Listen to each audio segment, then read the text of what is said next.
Primitive Bronze Age craftsmen? Then explain how they created a golden object that would demand extraordinary precision even from a modern goldsmith. For more than 3,000 years, this discovery has guarded a secret that could completely change what we think we know about ancient Europe. Who commissioned this astonishing object? Why was it covered in mysterious symbols? Why did the most important part of its structure disappear?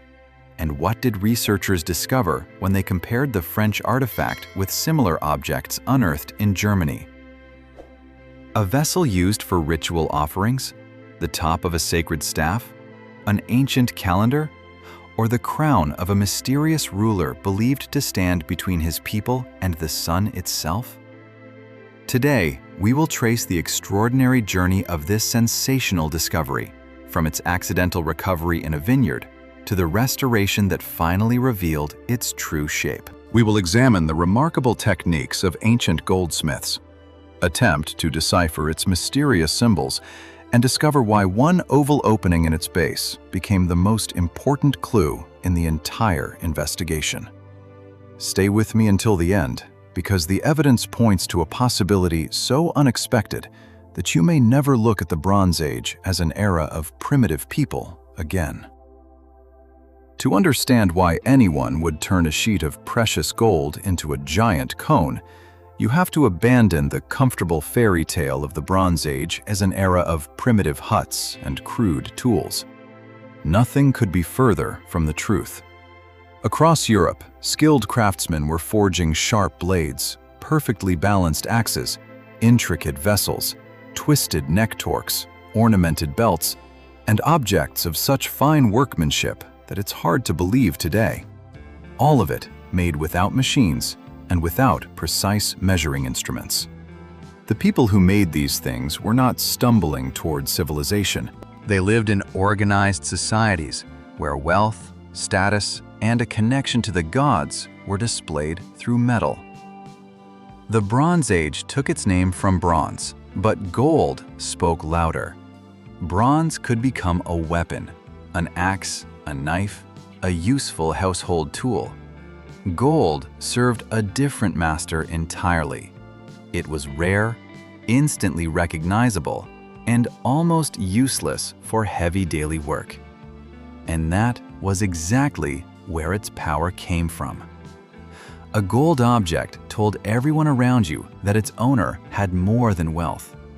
He had connections to distant lands, access to the finest craftsmen, and enough power to pull precious metal out of practical circulation and turn it into pure spectacle. This was power that needed no explanation. A heavy gold torque could reveal a man of high status before he ever spoke a word. An elaborately decorated sword remained a weapon, but it also became a mark of status. A vessel might be meant for food or drink, but during an oath, a feast, a funeral rite, or a sacrifice, that same object took on an entirely different meaning. Picture yourself standing in that crowd 3,000 years ago. What the object meant to you was decided by its material, its pattern, where it was used, and, above all, who was allowed to hold it in their hands. This is exactly why Bronze Age art can't be dismissed as meaningless decoration. Repeating circles, triangles, bands, spirals, and raised dots didn't appear because ancient craftsmen supposedly lacked imagination. Geometric patterns were perfectly suited to working with metal. You could stamp them with punches, line them up in strict rows, carry them across a curved surface without breaking the rhythm of the composition. But convenience of manufacture doesn't explain everything. When similar marks turn up on weapons, jewelry, ritual vessels, and objects deliberately left far from any settlement, they may be hiding ideas about origin, power, natural cycles, or divine order. Here's the uncomfortable truth.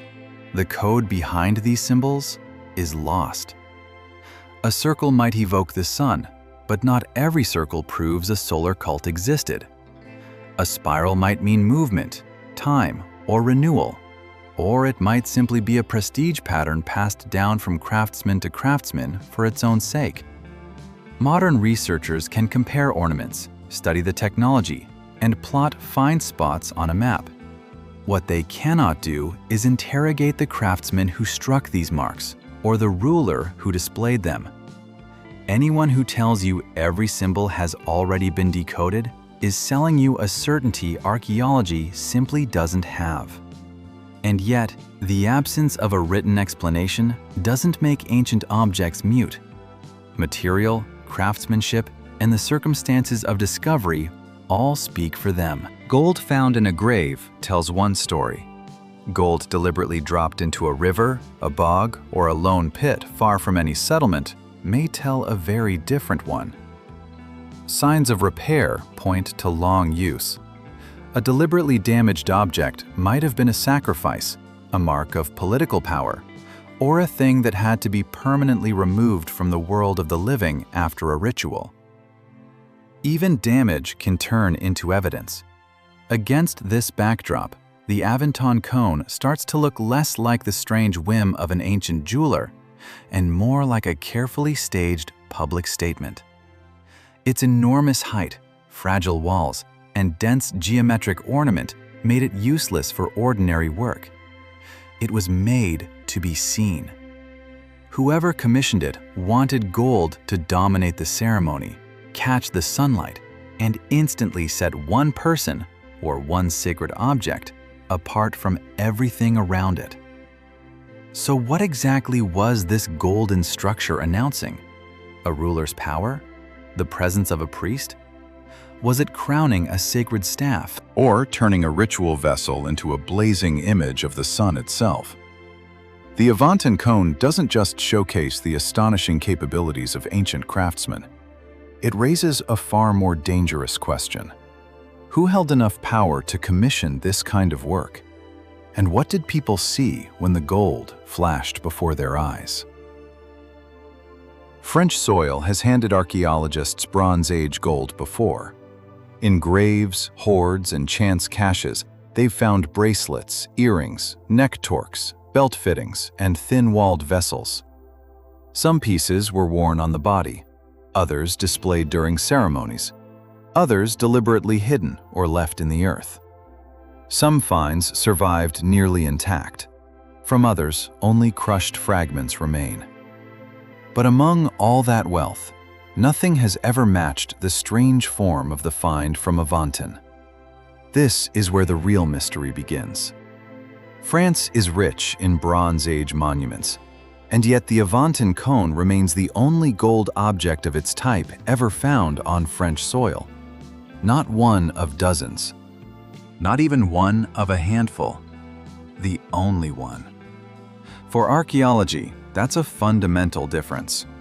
When a researcher has a large series of similar objects, they can compare sizes, wear patterns, find locations, and gradually reconstruct their purpose.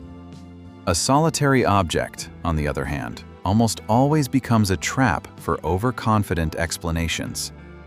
Ordinary gold jewelry at least hints at how it was used. A bracelet fits a wrist. An earring has a fastening mechanism. A neck torque matches the shape of a human neck. A belt is made of pieces designed for clothing and movement. Even a vessel, however unusual, typically has a base, walls, and a rim that suggest a practical or ceremonial function.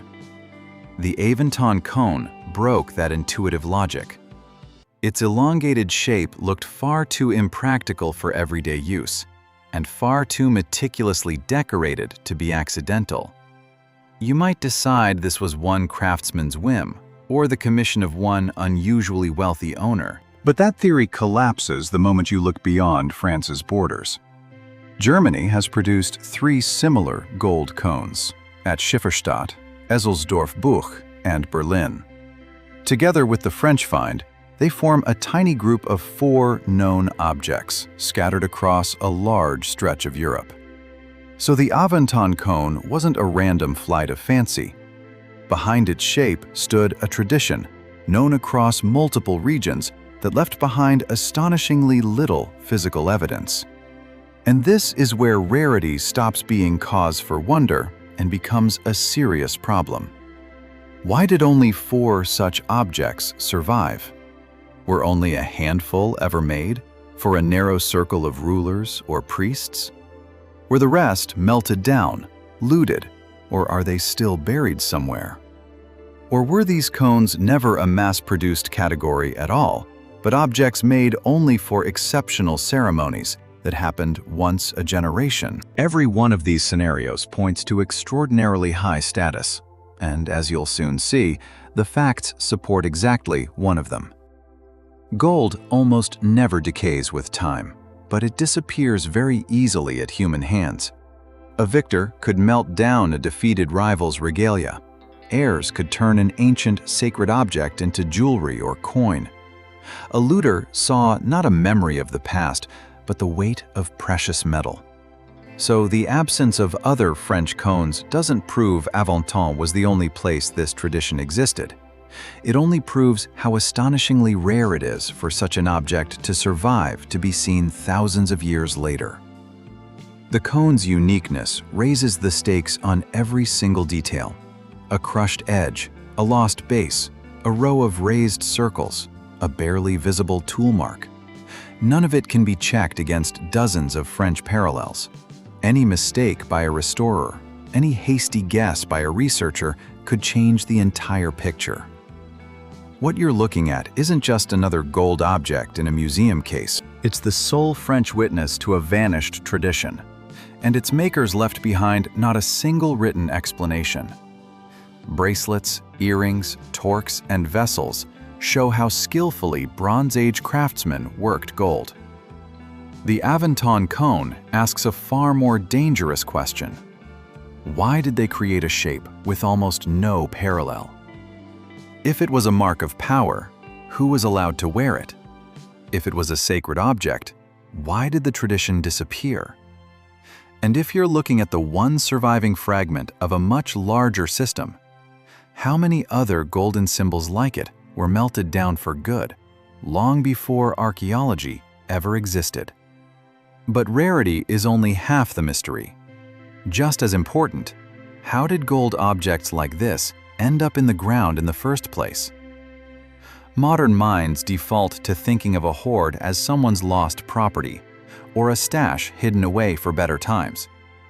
That explanation doesn't fit the Bronze Age nearly as well. Some pieces turn up in graves next to the remains of powerful people. Others are found in bogs, rivers, near springs, under stones, or in deliberately dug pits that no one, by all appearances, ever intended to reclaim. Why throw gold somewhere it will never benefit its owner again? That question is exactly what led archaeologists to talk about votive offerings, objects deliberately handed over to a god, a spirit, or some other supernatural power. They might have been left in gratitude for a successful hunt, a good harvest, a recovery from illness, a victory, or a rescue. Sometimes the gift came in advance, a request for protection, fertility, good weather, or success in a coming campaign. This wasn't accidental loss. It was a transaction with the invisible world, and the participants in the ritual understood its terms. Picture the scene. Evening, torches at the edge of a bog, the whole community gathered. A chieftain removes a gold object worth years of someone else's labor, and with his own hands sends it into the water forever. Giving up a broken household item is one thing. Permanently surrendering gold, a weapon, or an intricate piece that took a craftsman weeks to make is something else entirely. A gesture like that showed not just faith, but wealth. The more expensive the object, the weightier the request seemed. And if the ceremony was public, the offering simultaneously reinforced the standing of whoever could afford to destroy his own fortune for the gods. This is exactly why the line between religion and politics almost disappears here. A ruler handing a gold object to a shrine showed everyone that he could speak to higher powers on behalf of the whole community. A priest who received or buried the offering confirmed his own exceptional role. To anyone watching the ceremony, the gold served as proof. Here stood a man whose authority extended beyond people into a relationship with the divine. If the cone really was part of such a ritual, its unusual shape may have been part of a carefully staged spectacle. But here we enter the territory of guesswork. The Avanton Cone wasn't unearthed during a modern scientific excavation. It was found by accident during earthworks in a vineyard in 1844. Back then, no one recorded soil layers, drew up a detailed site plan, or collected every scrap of surrounding material. We don't know whether another object lay beside it, whether an ancient structure once stood nearby, or whether the find was part of a larger, more complex deposit.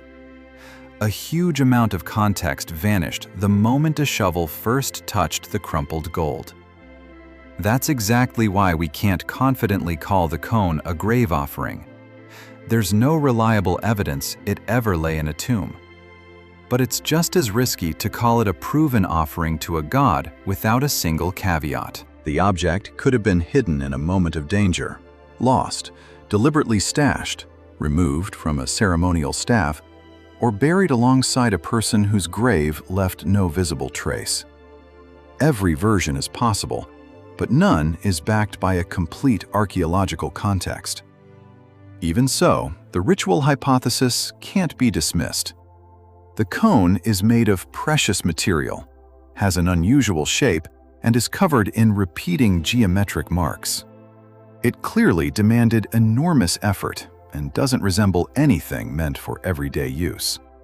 All of that fits perfectly with an object that might have been displayed during a ceremony, worn by a chosen individual, or set up beside a sacred site. Maybe the cone wasn't the offering itself. Maybe it belonged to whoever conducted the ritual, crowned a staff, or served as a vessel used for libations. It's also possible that after long use, it was deliberately retired and handed over to the earth as an object that had lost the right to remain among the living. In that case, burying the cone would have been the last chapter of its story, not its original purpose. So what actually happened near ancient Avanton? Did someone hide their treasure and never return? Did the community sacrifice gold hoping for protection?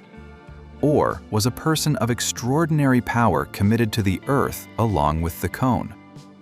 The exact spot and circumstances of the find are gone for good. But one thing is clear: an object of this value hardly ended up underground without a serious reason. And by the end of this investigation, you'll know which of these scenarios the facts actually support, and which remains nothing more than an attractive guess. The loudest sensation surrounding the Avanton Cone isn't hiding in its possible connection to the gods. It's hiding in the metal itself. The object stands 53 centimeters tall, roughly the distance from an adult's elbow to their fingertips. And yet, the entire cone weighs just 321 grams. Weigh that in your mind for a second. This is a large gold object, lighter than an ordinary bottle of water. That astonishing contrast gives away the most important fact immediately. The ancient craftsman wasn't working with a solid ingot. He was working with a shell of terrifying thinness. The gold sheet measures less than half a millimeter thick. In some places, the metal is so thin that a single careless movement could leave a dent, tear the wall, or ruin a shape the craftsman had spent days building. But here's the even more astonishing part. The cone was made from a single, unbroken sheet. There's no welded seam joining pre-cut pieces on its body. This enormous, elongated form wasn't assembled from separate plates. It was gradually stretched out of one single piece of gold. Today, this kind of work is easy to imagine happening in a factory, with rolling mills, precision molds, measuring instruments, and the ability to check the metal's thickness at any moment. The Bronze Age craftsman had none of that. He couldn't press a button and get a perfectly even blank. Every section had to be worked by hand, striking the gold again and again, stretching it, forcing it into the required shape. One mistake could destroy the result of enormous labor and turn a precious sheet into a worthless scrap. Gold looks soft and obedient, but that softness is deceptive. Under repeated cold working, it gradually hardens, becomes less pliable, and starts resisting further stretching. Keep hammering without pause, and cracks appear on the surface. That's why the craftsman had to alternate hammering with heating. After each stage, the metal was reheated, its internal structure allowed to recover, and then the stretching of the walls continued. This process is called annealing. The principle sounds simple enough on paper. Heat the metal, restore its pliability, keep working. In practice, it demanded an almost flawless feel for the material. Too little heat, and the results fell short. Uneven fire could warp the thin sheet.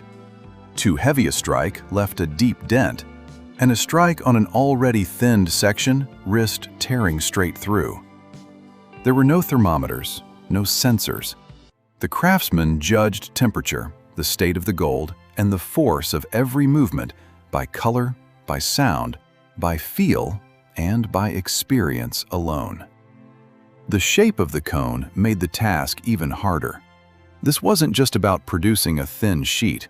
It had to become a tall, hollow object with steadily tapering walls, and the thickness had to stay reasonably even throughout, or one section would come out heavy and crude, while another gave way entirely during production. The craftsman had to know in advance how the metal would move under each blow, where to stretch it, and where to preserve reserve strength.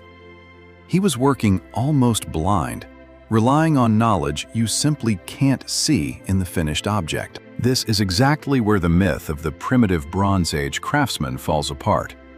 You are not looking at someone who happened to beat a lump of gold with a rock. The maker of this cone commanded a complex sequence of operations: preparing the blank, shaping the body, controlling the thickness, heating the metal, and returning to hammering as many times as the form demanded. That required not just tools, but training. Skills like this don't appear in a single season. They're passed from master to apprentice, from one workshop to another, quite possibly across generations. What's especially striking is the cost of failure. 321 grams of gold represented an enormous fortune in the Bronze Age. If the sheet tore at the final stage, the craftsman didn't just lose a few days of work. He risked ruining material that belonged to a person of exceptional standing, or to an entire community. Whoever entrusted him with the gold needed to be confident in the outcome. That means the cone wasn't made by some random village smith. It was made by a specialist whose reputation was solid enough that he was trusted with an extraordinarily rare metal. We can't rule out that several people worked on this object. One may have prepared the gold, another shaped the body, a third handled the heating, and later the surface decoration. But even if a single master craftsman created the cone alone, an entire system stood behind him, sourcing or trading for the gold, transporting the metal, making the tools, keeping the workshop fueled, and supporting a specialist who wasn't farming while he carried out a job this demanding. This object was the product not just of skill, but of an organized society. That's exactly why the Avanton Cone shouldn't be judged by its weight in gold alone. Its real value lies in the thousands of precise strikes, the repeated cycles of heating, and the ability to hold an enormous shape together right at the edge of collapse. 53 centimeters tall, 321 grams. A wall thinner than half a millimeter. Not a single welded seam. Behind those numbers is an almost unbelievable scene. A Bronze Age human turning a single sheet of gold into an object whose production would demand extraordinary discipline even today. And yet the hardest part may have still been ahead. Once the fragile golden body was finished, the craftsman hadn't produced a finished relic, only a perfectly prepared surface. Now, it had to be covered in hundreds of raised marks and decorative bands. A single wrong strike was all it would take to ruin a wall less than half a millimeter thick. Who had a hand steady enough? And what tools did they use to apply this ornament without destroying the golden shell? That's next. After countless cycles of hammering and heating, the craftsman had a tall gold cone that now needed to be covered in intricate ornament.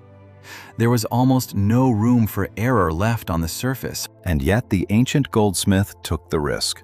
He turned the fragile golden shell into a field of repeating circles, hemispheres, triangles, and decorative bands. These marks weren't painted on, and they weren't cut with an ordinary knife. The relief was created through repoussé, forcing the metal to bulge outward or sink inward. The work relied on punches, small tools with a pre-shaped working end. One left a circle, another a dot, a third an arc or a triangular imprint. Every strike had to land precisely, with calculated force. Too weak, and the mark came out blurry. Too strong, and it punched straight through the paper-thin gold. The sheet was likely placed over a die, a support, or some pliable backing material that absorbed the pressure and kept the metal from deforming uncontrollably. The craftsman probably worked from both sides of the surface, pushing some elements out from behind, refining others from the front. This technique demanded constant control. Every strike changed the tension, not just at one point, but across the surrounding sections of the sheet. A mistake at the start of a row could throw off the entire rhythm of the pattern further down. On the finished cone, the pattern looks almost natural, as though the gold surface was born together with these marks. But behind that apparent ease lies monotonous, dangerous work. Every repeating element had to be placed at exactly the right distance from the last. The rows had to curve around the widening body and hold their visual order even as the cone's circumference kept changing. The craftsman wasn't simply striking metal. He was calculating a composition on a complex three-dimensional surface in advance. A modern ruler could have solved part of this problem, but the ancient goldsmith had other tools: marking lines, templates, chords, compass-like instruments, or his own personal system of measurement. We can't say with total certainty exactly which tools were used to make the Avanton cone.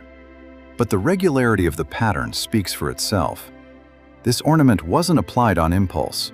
There was a plan before the first strike, and the craftsman knew exactly how many rows and marks needed to fit into each section. The properties of the metal itself made this work both easier and more dangerous. The cone is made from high-purity gold. The fewer impurities in gold, the softer and more pliable it is, and the better it takes to stretching and stamping. But high pliability doesn't forgive clumsiness. Pure metal takes an impression easily, and just as easily holds on to an accidental mistake. Any scratch, any skewed strike, any extra blow stayed on the surface right alongside the intended pattern. How did the craftsman know exactly what kind of gold he was working with? Ancient metalworkers had no laboratory analyzers, but that doesn't mean they worked blind. One method for assessing the quality of precious metal was the touchstone.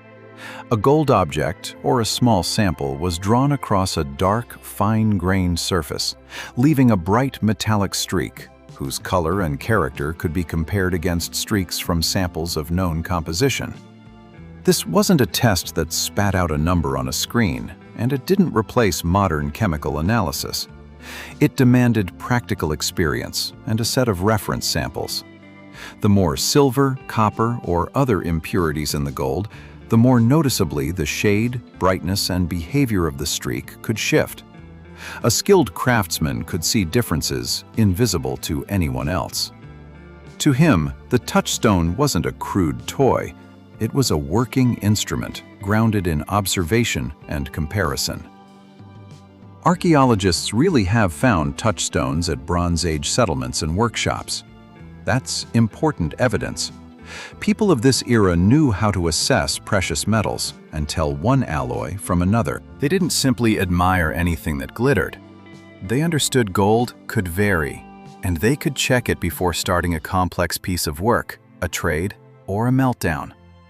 Behind the surface beauty sat a real system of quality control. But we can't swap evidence for an attractive guess here. No signed set of reference samples or touchstone has ever been found next to the Avanton Cone that could be confidently linked to its production. Finds from other settlements show the technology existed in the Bronze Age. They don't prove the maker of the French cone used the same method. Maybe he tested the metal against a stone. Maybe he relied on the gold's origin, its behavior under the hammer, or a supplier's word. That's the one genuine caveat in this part of the story. And yet the high purity of the gold, combined with such demanding stamping, points to careful selection of material. A random alloy with unpredictable impurities would have behaved differently under heat, stretching, and relief work. The craftsman had to trust his blank before he ever began turning it into a cone. A mistake in judging the composition wouldn't have shown up at the start. It would have surfaced hours into the work at the most expensive possible moment when there was no turning back. So the ornament on this cone isn't just decoration. It's a surviving record of hundreds of precise decisions. Which punch to choose, where to place its tip, how hard to strike, when to stop and reheat the metal. Every raised circle proves that the ancient goldsmith held his tool steady and never broke through the wall. Look at this row again with me. What you're seeing isn't a random pattern. It's the handwriting of one specific person who knew this metal not from theory, but from how it behaved under his own fingers. But why spend so much effort repeating the exact same geometric marks over and over? If the cone was meant only to show off wealth, leaving the gold plain would have been enough. The creator did the opposite. He covered the surface in symbols from the base to the very tip. That means this pattern may not have been secondary decoration at all. It may have been the central part of a message. Step back a few paces and the Avanton cone looks almost blindingly simple. A tall golden form tapering sharply toward its point. But move closer, and that smooth silhouette dissolves into dozens of bands, rows, and repeating figures. The ornament covers almost the entire surface. Its creator didn't leave the gold blank even in places that were hard to see from a distance. The surface is divided into horizontal decorative friezes, each one forming its own band wrapped around the cone's body. Some bands are narrow and serve as borders. Others are packed with dense rows of raised elements. Because of this arrangement, your eye travels from bottom to top, step by step, as if you're being invited not just to look at the decoration, but to read it, one register at a time. Read it in what language, though? There are no letters here, no familiar words, no human figures that could directly spell out a story. Instead, triangles, circles, hemispheres, and wheel-like shapes repeat in strict sequences. A single mark might repeat dozens of times, then suddenly give way to another. The circles and hemispheres are especially striking because of the relief. When light hits the surface, the raised elements flare up while the recesses stay in shadow. The cone seems to start moving, even though it never physically moves at all. As it turns, points of light appear and vanish in sequence around its full circumference. This isn't a metaphor. It's a literal optical effect, one you would have seen with your own eyes had the cone been in your hands. Triangles create an entirely different impression. Their sharp points break up the softer rhythm of the circles and pull the eye upward or downward. Lined up in rows, they resemble battlements, rays, mountain peaks, or arrow shapes. But every one of these comparisons belongs to you, the modern viewer. You see a familiar silhouette and immediately try to name it. The ancient craftsman may have poured an entirely different meaning into that same shape. Wheel-like motifs hold a special place of their own. A circle divided by internal lines or ringed with dots is easy to mistake for an image of the sun. That's exactly why marks like this are often called solar symbols. But surface resemblance doesn't reveal actual meaning. A wheel could represent movement, a journey, time, membership in a particular group, or simply a prestigious pattern. Turning every circle into proof of sun worship would be far too convenient a conclusion. Spiral elements deepen this sense of motion. The line seems to coil inward, then release outward again. In different cultures, the spiral has been tied to water, growth, repetition, celestial cycles, and the passage from one state to another. Closer to the tip, the space narrows, the rows tighten, and the eye is drawn toward the very top. There, the ornament ends in a star-shaped figure, the final point of the whole system, the mark all the friezes below seem to lead toward. Picture how visible that tip must have been, catching the gold's light above the heads of everyone gathered for the ceremony. The star looks like an answer almost handed to you. Was the cone depicting the vault of the sky itself? Were the circles the sun, the spirals the movement of the heavens, the rows of marks a sequence of days or seasons? It's a tempting theory because it ties every element into one coherent picture. And, jumping ahead a little, it ties them together for a reason. The real problem in interpreting all this is repetition. If the marks were purely decorative, why did the craftsman arrange them in such rigid, disciplined bands?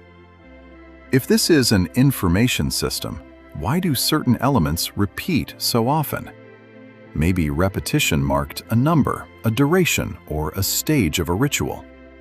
Maybe it created a visual rhythm meant to be felt rather than decoded. Or maybe every row carried a meaning known only to the initiated. Researchers can count the elements, compare their arrangement to patterns on other gold cones, and identify which punches were reused. They can spot similarities and differences, reconstruct the sequence of work, and even guess where the craftsman began the decoration. But getting from form to meaning is far harder. An identical mark doesn't always carry an identical concept, especially when objects were made in different regions at different times. The surface of the cone reads like a document written in an unknown alphabet. We can see the structure, the repetition, the borders, the clearly deliberate composition. We understand the marks were made intentionally and demanded enormous effort. The manufacturing technology can still be reconstructed from hammer marks and punch impressions. The craftsman's intent leaves no physical trace at all. And as you're about to see, this particular set of symbols has a far stronger candidate for an answer than just mysterious ornament. Among all the possible explanations, one keeps coming back again and again. Circles, wheels, spirals, blazing gold, and a star-shaped tip all seem to point insistently toward the sky. The Avanton Cone was connected to sun worship, and this theory doesn't rest on one appealing guess. It's backed by an entire cluster of Bronze Age finds, discovered hundreds and even thousands of kilometers apart. For an ancient farming society, the sun wasn't some distant astronomical object. Almost everything depended on its movement: the length of the day, the arrival of warmth, the growth of crops, the timing of planting, the approach of the cold season. A miscalculation in tracking the natural cycle could mean a lost harvest and famine. Watching the sky wasn't an abstract science. It was a matter of survival. People watched the sun vanish every evening and reliably return every morning. That daily repetition must have felt like the greatest promise of order in a world where so much else remained unpredictable. The circle naturally became an image of the solar disk. The wheel added a sense of motion, as if the sun didn't simply hang in the sky, but traveled a path across it. The spiral could carry repetition, rotation, or a return to a starting point. Rows of identical marks could recall a sequence of days, lunar phases, or seasons. The strongest evidence for the solar theory wasn't found in France at all. It was found in Denmark. In the early 20th century, an extraordinary bronze assemblage was pulled from a peat bog near Trundholm. A horse pulling a large vertical disc mounted on wheels. One side of the disc is covered in a thin sheet of gold, decorated with concentric circles and spirals. The other side has no gold at all. Researchers found an object that seemed almost purpose-built to depict the movement of the sun. The assemblage became known as the Trundholm Sun Chariot. It's assigned to the Scandinavian Bronze Age and generally dated to roughly the middle of the 2nd millennium BCE. According to the widely accepted interpretation, the horse pulls the sun across the daytime sky, then carries it back along an invisible path through the night. The gilded side may represent the blazing day, the dark side, the nighttime journey. The wheels let the whole assemblage move during a ceremony, turning a religious idea into an actual performance. Picture that scene not sitting in a museum case, but in motion, under an open sky, among people who genuinely believed in it. A horse, wheels, a golden disc, and an entire community watching the sun ride across the heavens in front of their eyes. It's almost the perfect archaeological image, but even here there's no inscription reading, "This is the sun." The name and the interpretation both came from modern researchers, a convincing theory given the object's form and later mythological parallels, but an interpretation nonetheless. Similar motifs appear on Bronze Age gold vessels as well. Their surfaces are covered in concentric circles, raised dots, spirals, radial compositions. Some vessels turn up in hoards, others in locations tied to ritual and offering. If people really did drink from them during ceremonies or poured libations, a shining circle on the base or wall could have taken on special meaning. The liquid caught the light, the gold flashed, and a simple vessel became part of the spectacle. But identical ornament doesn't prove one shared religion stretching from France to Scandinavia. Simple geometric shapes arise independently all the time, and they travel between craftsmen along with the technology itself without necessarily carrying their original meaning intact. A circle on a vessel could mean the sun, or it could mean the owner's identity, a particular workshop, or simply an expensive style. Claiming that all of Bronze Age Europe worshipped one sun under one set of shared rules would be trading real research for a convenient legend. But the Avanton Cone, as you're about to see, offers a much stronger case for the solar theory than mere resemblance between patterns. Gold reinforces the solar hypothesis through its own behavior. Its color mirrors bright daylight, its surface reflects fire and sunlight, and the metal itself barely changes over time. Iron rusts. Bronze darkens. Wood rots. Cloth disappears. Gold keeps its shine.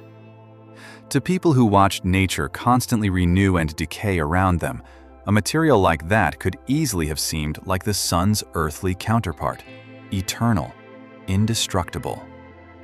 Now picture the cone not sitting in a display case, but in motion. It rises above a crowd, catches the morning light, and thousands of raised elements begin flaring up one after another. Circles turn into points of fire, spirals seem to spin, and the star at the tip burns brighter than the rest of the surface. If the object was worn on the head or raised on a staff, its golden glow would have been visible from a distance. The ceremony would have created the impression that the chosen person was literally carrying a fragment of the sun. This is exactly where the solar symbol merges with power. Whoever controlled the calendar announced the time for planting or led the ritual marking the return of the light held more than religious authority. The life of the entire community depended on their decisions. The cone showed that its owner understood the order of the heavens and had the right to speak on behalf of the forces governing the seasons.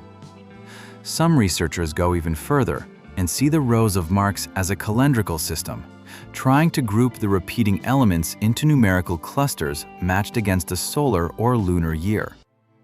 Calculations like this are especially well known from the German gold cones, which preserved more of their ornamental zones intact. Numbers like that don't prove a calendar all on their own, but they line up too consistently to be pure coincidence.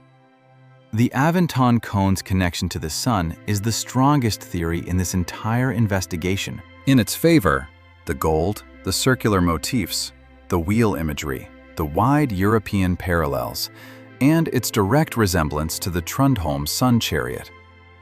Against it stands only one thing: the silence of its makers. They left behind no text, no name of a god, no direct image of anyone actually using the cone.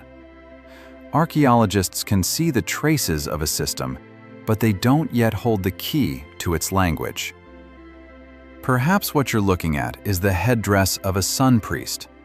Perhaps this gold object marked a seasonal ceremony or symbolized a ruler's authority over the calendar. The cone shines, the symbols repeat, the Trundholm chariot rides across an imagined sky.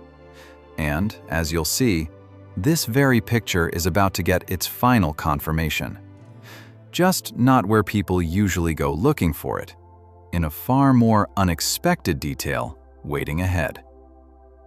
But every one of these theories assumes we're looking at the cone's true, original form today. This is exactly where the story takes a sharp turn. In 1844, what came out of the ground wasn't a gleaming golden tower with even walls and a sharp point. What the finder saw was a crumpled, crushed sheet of precious metal that had lost much of its shape. The upper section suffered the worst damage. The tip was crushed, the walls buckled, the paper-thin sheet folded over and covered in dents. Where a crisp silhouette had once existed, creases and dents had taken over. To understand the object's original form, researchers would have to literally force the crumpled gold to unfold again. Exactly when the cone sustained most of this damage is hard to say. It could have been deformed in antiquity, before it was ever placed in the ground. It could have been crushed by layers of soil, stones, or plant roots over centuries. Part of the damage may even have happened during the earthworks themselves, before anyone realized a unique Bronze Age object was hiding under the tool. Here's the real danger in all this. A crushed edge is easy to mistake for intentional design.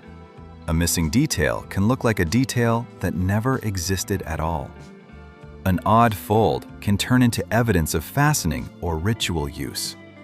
That's how accidental damage starts dictating the explanation for an object, instead of the object explaining itself. The find's condition affected more than its appearance. It shaped the earliest attempts to understand its purpose too.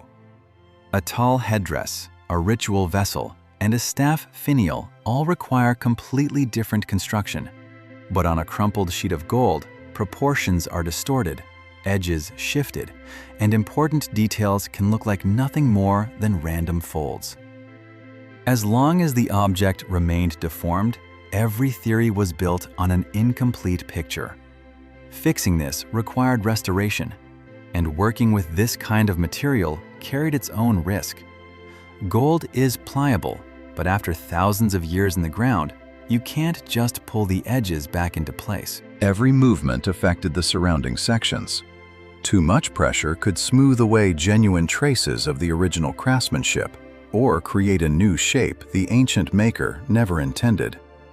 The restorer had to bring the object back without rewriting its history with their own hands. The cone was sent to restoration workshops in Mainz. There, specialists spent weeks working slowly, returning volume to the crumpled sheet, centimetre by centimetre, under a magnifying glass, holding their breath, because a single excess movement could erase genuine traces of the ancient craftsman's work. They couldn't fully straighten one section and move to the next. Gold distributes tension across its entire surface. The shape had to be restored gradually, checking at every step how the overall silhouette was changing. This restoration wasn't about turning a ruin into a shiny new object. Its purpose was different: to make the original construction legible again, while preserving the authentic material and the traces of its past. The deformations were smoothed out only as much as necessary to restore its volume. Slowly, a tall cone began to emerge from the crumpled sheet.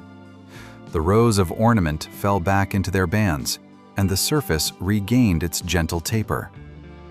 But the restored shape also brought an unwelcome discovery. Even after the specialist's work, the French cone still looked incomplete. Its lower section gave no confident answer to how the object was ever attached, mounted, or held in place on someone's head.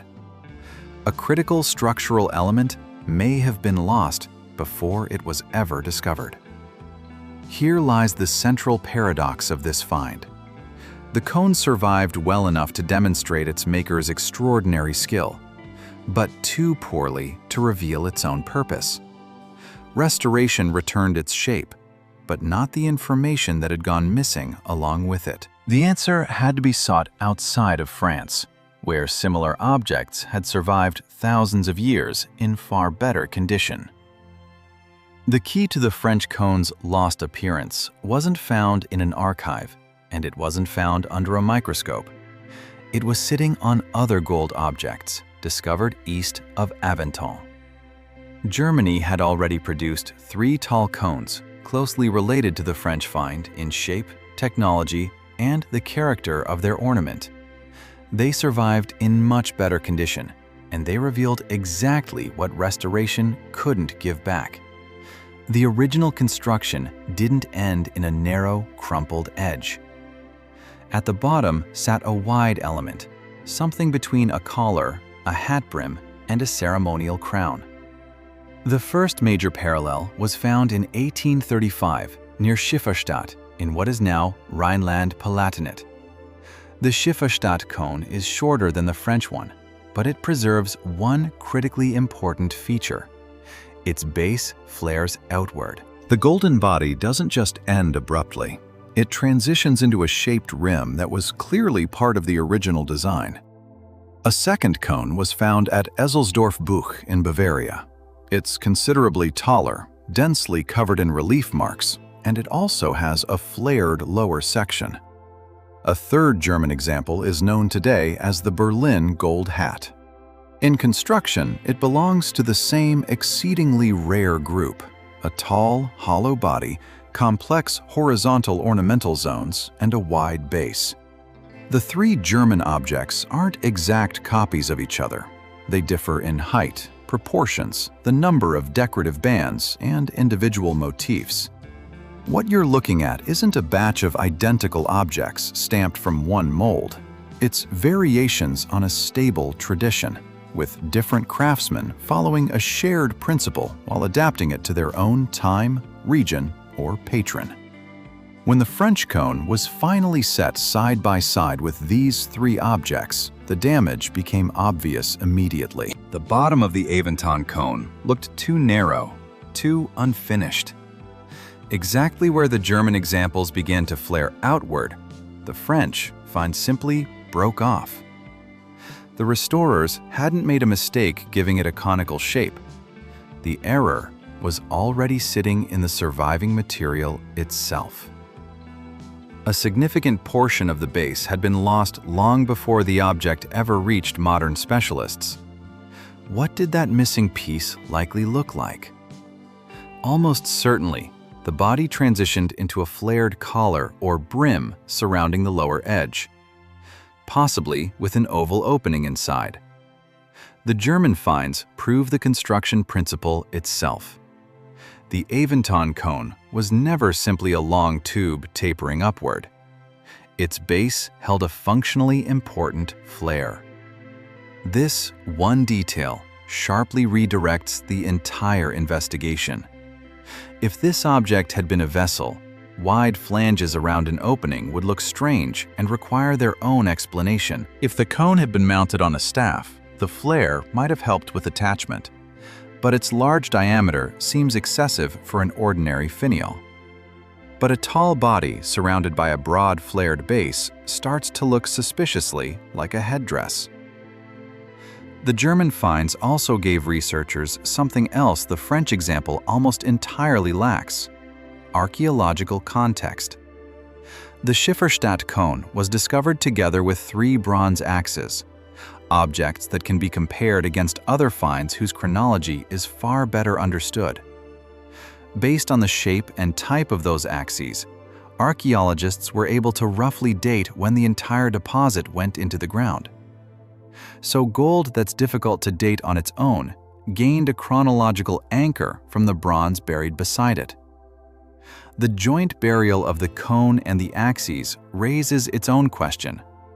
Was this a cache of valuables hidden during a moment of danger? A collection belonging to a person of high status? Or a carefully prepared offering that no one ever intended to reclaim? 3 bronze tools next to a gold object look like too deliberate a combination to easily dismiss as coincidence. The most important discovery here wasn't about dates, and it wasn't even about matching ornament. The German cones let researchers see the missing part of the French object, not through a verbal description, but through physical parallels that had preserved the actual construction. The lost base turned from an unfortunate case of damage into the central piece of evidence in the entire case. One missing chunk of gold changed the whole investigation. As long as the base was assumed to be a natural edge, the cone's purpose could be interpreted almost any way at all. After the comparison with Schifferstadt, Ezelsdorf-Buch, and the Berlin gold hat, coincidence became far less likely. One question remained: what was that oval opening inside the flared base actually for? And was it really shaped to fit an adult human head? You already almost know the answer. The investigation has now reached the point where the beautiful symbols have to give way to the simplest possible test. How could this object actually have been used? A tall, hollow cone, paper-thin gold, a flared base, and an oval opening. Every detail is right in front of you. But each of them supports more than one explanation. The cone could be raised on a staff, turned upside down as a vessel, or worn on the head. Which theory actually holds up under scrutiny? The first theory to emerge cast the cone as the finial of a ceremonial staff. The tall gold object really could have crowned a shaft that a priest or ruler raised above the crowd during a ritual. Visible from a distance, its ornament flashing with every movement, the staff turning fragile gold into a symbol of power without forcing anyone to balance the object on their head. In many societies, a staff wasn't a tool, it was a regalia, showing an owner's standing and their right to lead a ceremony. An elongated form could have exaggerated the bearer's height, while a wide base might have concealed the point of attachment to a wooden shaft. If the wood and leather fittings had rotted away, all archaeologists would ever recover is the golden shell. But why would a finial need such a wide oval opening? Why does the base resemble the brim of a hat rather than a socket built for a shaft?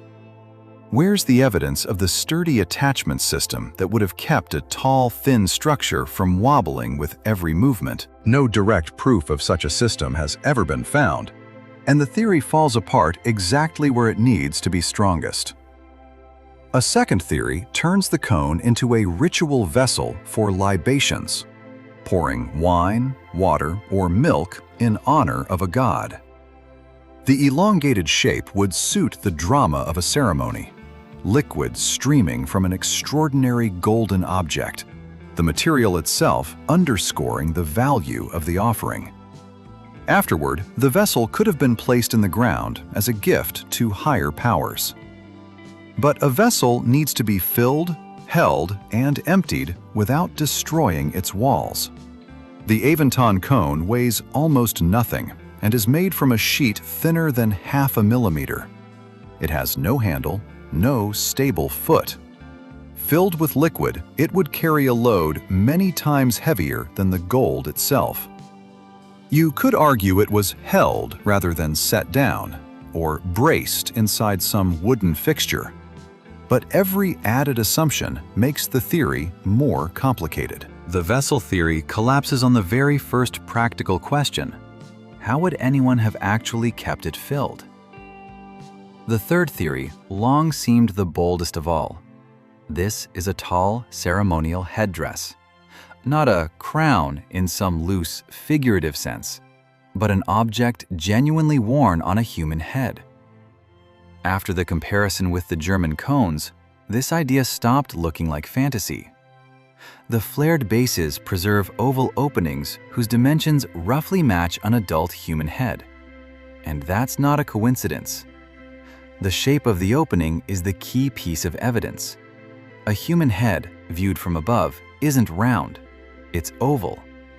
If the base had only ever been meant to sit on a table or attached to an ordinary shaft, that precise match to head shape would be far less likely.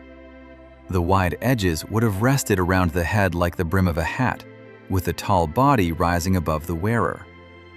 The construction suddenly gains an anatomical logic that neither the staff nor the vessel theory can claim. The thinness of the gold in this version stops being a weakness and becomes evidence of intent. A solid metal crown of this height would have been far too heavy to wear. This cone, on the other hand, weighed only a few hundred grams and could easily have sat on someone's head for the duration of a ceremony. Inside, there was most likely a lining made of cloth, leather, or felt, which protected the thin metal and distributed the weight. The organic parts wouldn't have survived, leaving archaeologists with only the golden outer shell. That's not a gap in the evidence. It's exactly what you'd expect from an organic component that spent 3,000 years in the ground. Picture the appearance of the object's owner. A golden peak rises over 0.5 meter above the crowd. Every turn of the head sends circles and spirals flashing with light. A wide base frames the face, and the tall silhouette makes this person visibly larger than everyone else present. Without a single word, it's obvious. This is not an ordinary participant in the ritual. The gold physically sets him apart from everyone around him. Out of this comes the figure of the priest king, a ruler who combined political and religious authority, who could announce the timing of rituals, track calendar cycles, receive offerings, and serve as the mediator between the community and the sun. A tall golden hat fits this figure perfectly.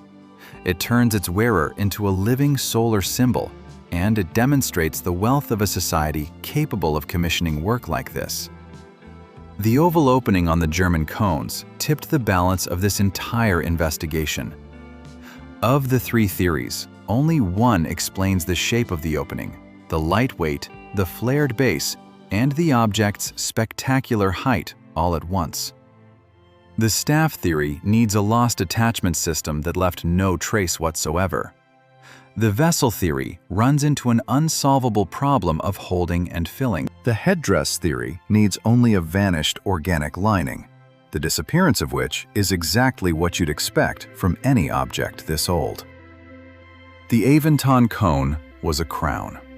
All that's left now is to understand who the person was who was allowed to wear it. Whoever the cone's owner turned out to be, he wasn't living in some isolated world of small villages. Behind that thin golden shell stood an enormous system you'll never see inside a museum case. Someone had to source or acquire the gold. Someone had to refine and prepare the metal. Someone had to make the tools. And someone had to feed the craftsman while he spent weeks completing the commission. The Avanton Cone wasn't just the work of one talented goldsmith. It was the material outcome of an entire, organized society. The Bronze Age takes its name from a metal that doesn't exist ready-made in nature. Making bronze requires combining copper and tin in specific proportions, and the deposits of these two materials were often located far apart from each other. That meant producing weapons, axes, jewelry, and tools depended on a steady exchange between distant regions. If one link in that chain broke, workshops could lose access to essential raw material. Tin, in particular, is tied to deposits in Cornwall, in southwestern Britain. Picture a trader loading ingots onto a boat in the drizzling rain, knowing the metal ahead of him would pass through a dozen hands before it ever reached a workshop hundreds of kilometers away. The route to continental Europe's workshops wasn't a single straight line marked on some ancient map. The metal changed hands over and over, moved along the coast, crossed straits, traveled up rivers, and continued overland. The people mining the ore may never have met the craftsman who turned it into a bronze blade, hundreds of kilometers from the mine. Amber traveled south from the Baltic coast. This light golden material turns up in rich graves and hoards far from where it naturally forms. It moved across all of Central Europe, reaching regions where it was prized as ornament, rarity, and possibly a substance with its own symbolic weight. In the opposite direction traveled metal, weapons, salt, cloth, and other goods. Bronze Age Europe was separated by distance, but it was anything but static. Rivers and seas served as the main highways. Water let heavy cargo travel faster and farther than the difficult overland routes could manage. River valleys connected inland regions to the coasts, and sea routes linked Britain, Atlantic Europe, the North Sea, the Baltic, and the Mediterranean. Between them lay overland stretches, mountain passes, and trading posts. At every stage, a good might gain a new owner, a new price, a new history. These routes didn't just carry objects. Knowledge traveled with the metal. Casting techniques, hammering, stamping, decorative motifs, ideas about what counted as a prestige object. A craftsman might see another region's work, memorize its form, and reproduce it for a different patron. A traveling specialist could carry a technique from one region to another. This is exactly how a rare idea, like a tall gold cone, could have spread between distant regions without leaving behind a written contract or a single production center. But trade doesn't organize itself. It has to be protected, coordinated, controlled. Someone decided which routes goods would travel, who got access to metal, and how much of that wealth got turned into weapons, jewelry, or ritual objects. In Bronze Age societies, that kind of control created a new elite. Power belonged not just to the strongest warrior, but to whoever managed the stockpiles, the alliances, the workshops, and the relationships with distant suppliers. The Avanton Cone is an almost defiant display of exactly that kind of power. 321 grams of gold weren't turned into coins or a dozen small trinkets. All of that metal was committed to one fragile object, useless for farming, building, or fighting. Its value came directly from its uselessness. Only a wealthy community or an exceptionally powerful patron could afford to permanently tie a rare material to a single ceremony. But gold alone wasn't enough. The patron needed a craftsman of exceptional skill, someone capable of stretching a single unbroken sheet, holding a wall thinner than half a millimeter, and covering it with intricate friezes. Training a specialist like that took years. Perhaps this master worked at a ruler's court or served several powerful communities at once. Perhaps he was brought in from far away, specifically for a commission no one else could take on. If the cone really was worn on someone's head, its owner became the living center of this entire system. Gold, obtained through distant trade, shone on him. The work of the finest craftsmen in the land rose above him. His headdress carried symbols meaningful to the initiated, visible to every participant in the ceremony. A person like that combined wealth, trade connections, and religious authority in a single image, which is exactly why the priest-king stops being an attractive guess and becomes the explanation best supported by the facts. We can't draw a direct line from the specific gold in the Avanton Cone to the mines of Cornwall or the amber shores of the Baltic. Tin and amber demonstrate the scale of European exchange, not this particular object's personal trade route. No palace, archive, or inscription naming its owner's titles has survived. But the image of the priest-king doesn't rest on one single guess. It emerges from an entire chain of independently confirmed facts. Rare material, sophisticated technology, an unusual shape, solar symbolism, and a base built to fit a human head. That's exactly how archaeological proof works. Not one piece of evidence, but the sum of several, all converging on the same answer. So here is what we now know for certain. Fact 1. The Avanton Cone is not a vessel and not a staff finial. It is a gold crown. The oval opening in its base, reconstructed from the German parallels, together with the object's light weight, built for a head rather than for structural strength, settles that question.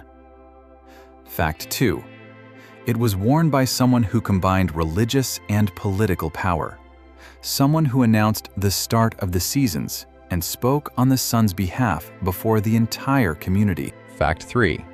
The circles, wheels, and spirals covering its surface are solar symbolism, confirmed by a direct parallel with the Trundholm sun chariot and dozens of similar finds across Bronze Age Europe. Fact 4. The cone's rarity isn't an accident. It's direct proof that a crown like this could only have been commissioned by the narrowest circle of rulers, and it was probably worn only a handful of times per generation on the days of the most important solar rites. Fact 5. An entire system stood behind this gold. Mines, trade routes, a workshop, a specialist trained for years, which means the cone wasn't just an ornament. It was material proof that power in Bronze Age Europe was far more organized than we tend to assume. The gate stays open in exactly one place. The 4 known gold cones are survivors, not a complete inventory. People who didn't understand the value of these objects melted them down without mercy, generation after generation. How many golden crowns worn by sun priests were turned into coins and jewelry before archaeology ever existed as a science? That's the one part of this story that will probably remain open forever. Right now, somewhere at the bottom of a bog no one has excavated, or under a vineyard no one has plowed yet, a 5th one could easily be waiting. 3,000 years later, we've pieced this story back together from crumpled gold, repeating circles, and a missing base that turned up hundreds of kilometers away in foreign soil. The Avanton Cone is the crown of a sun priest of Bronze Age Europe. If you've watched this far, it means you care about what the ground beneath your feet is still hiding. This channel exists for exactly that kind of person. And how many more of these crowns were melted down before anyone ever got to see them? What do you think? Write your theory in the comments. Like this video, subscribe to the channel, and turn on notifications so you don't miss the next investigation into a mystery the past still refuses to give up.